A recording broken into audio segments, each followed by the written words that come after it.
एक आमदार आम्ही पडू, कोणताही असो, आजी असो नाही तर माझी असो, आम्हाला राजकारणाशी घेणं नाहीये. आम्हाला फक्त आमच्या स्वाभिमानाचा घेणं आहे. मागच्या 3-4 वर्षापूर्वी या तालुक्याचे लोकप्रतिनिधी आमदार आशुतोष काळे यांनी या ठिकाणी शब्द दिला होता, पण आमदार साहेबांनी अजून शब्द या ठिकाणी पूर्ण केलेला नाही. आमदार साहेबांना सुद्धा पुन्हा एक नम्रतेचं आव्हान आहे.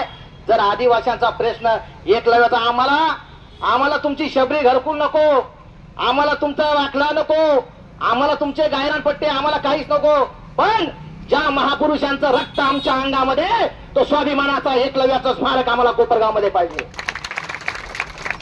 आणि ते स्मारक होऊपर्यंत आम्ही या ठिकाणी हलणार नाही. आणि आम्ही, जर तुम्हाला वाटत असेल तर 200-400 लोकांचं एवढं आंदोलन आहे, परंतु हे 200-400 लोक फक्त तालुक्यातले आहे. जर या आंदोलनाला दिशा दिली तर हे आंदोलन फक्त जागरण गोंधळ आंदोलन आहे.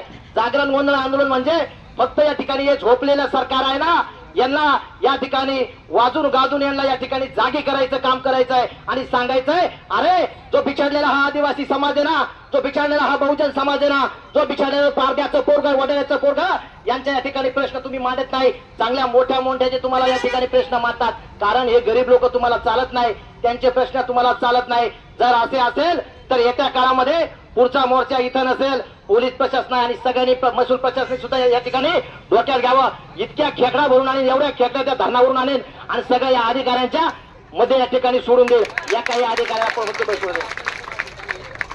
माझी भूमिका तीच आहे, तुम्ही आमचा या ठिकाणी आमचा पाहू नका. आमचं जर डोकं सरकलं तर मग आम्ही आदिवासी आहे. आज प्रत्येक समाजाला देणगी आहे. कोणी म्हणताय आमच्या डोक्यात आहे, कोणी म्हणताय आमच्या डोक्याच्या वर आहे, पण आदिवासींची जर या ठिकाणी झालं तर आदिवासींची डायरेक्ट गुडघ्यात आहे, गुडघ्यात. एवढं आमचं पाहू नका. घ्या आता, आज एक तुम्हाला शपथ घ्या, एकलव्याची शपथ घेऊन सांगतो, जोपर्यंत आमचे प्रश्न मार्गी लागत नाही तोपर्यंत आम्ही उठणार नाही. घ्या शपथ. तुम्हाला नाही लागत का प्रश्न मार्गी नाही लावायचे? अरे बाया काय आल्या खरंच? कोणी झालं?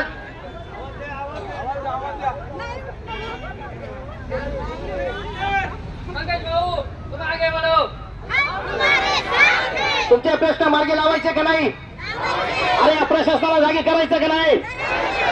जे होईल ते पाऊस येऊ, वारा येऊ, ऊन येऊ, काय होईल ते येऊन. अजून मी उद्यापासून जर म्हणत असेल तर महाराष्ट्रामध्ये 22 तालुक्यामध्ये संघटने, प्रत्येक तालुक्याचे 100-100, 200-200 लोक या तालुक्यात बोलून घेऊ. बोलवायचे का? बोलवायचे का? आणि हे आंदोलन फक्त कोपरगाव तालुक्या नाही तर महाराष्ट्रभर पेटवल्याशिवाय राहणार नाही.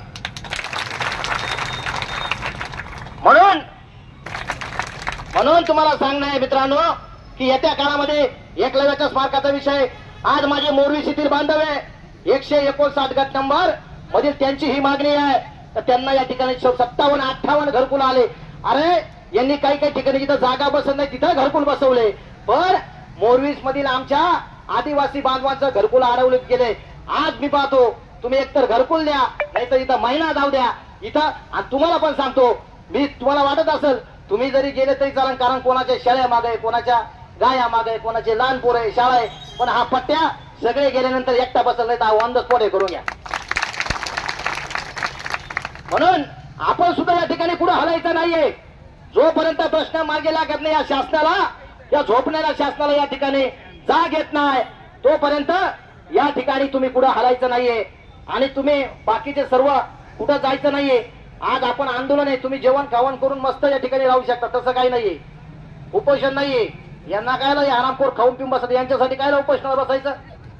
जेवण करून बसायचं वाजत गाजत.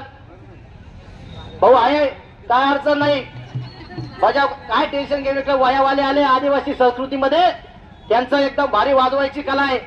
आमची कला, आमचं संस्कृती, आम्ही आता आदिवासीची संस्कृती एकदम जबरदस्त चालवली. चांगला ते सकाळी एका जणांनी विचारलं म्हणे काय?